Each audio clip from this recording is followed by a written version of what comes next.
Welcome back, everybody. Today I'm going to teach you how to save Asana list tasks to Asana board. This is incredibly useful when you want to visualize your workflow in a more dynamic way, giving you the flexibility to see your tasks organized by stages or categories instead of just a linear list. Let's get started. First, navigate to your Asana project where your tasks are currently displayed in list format. Once you're there, look at the top of your project interface where you'll see your current views like Overview and List. Right next to these tabs, you'll notice a small plus icon. Click on that icon to open up additional view options for your project. From the drop-down menu that appears, select Board.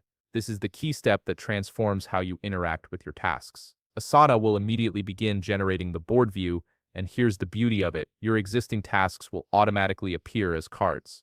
These cards will be organized into columns that perfectly match the sections you already have in your list view, so you won't lose any of your organizational structure. Once the board view is created, you'll see a new board tab at the top of your project alongside your other views. Click on this tab whenever you want to switch into the board format. The great thing about Asana is that it saves both views simultaneously, so you're not replacing your list, you're simply adding another way to visualize the same information. Now that you're in board view, you have complete freedom to drag and drop cards to reorder or reorganize tasks within your board columns as needed. This makes it incredibly intuitive to move tasks through different stages of completion or priority levels. If you find yourself using the board view more frequently, here's a helpful tip.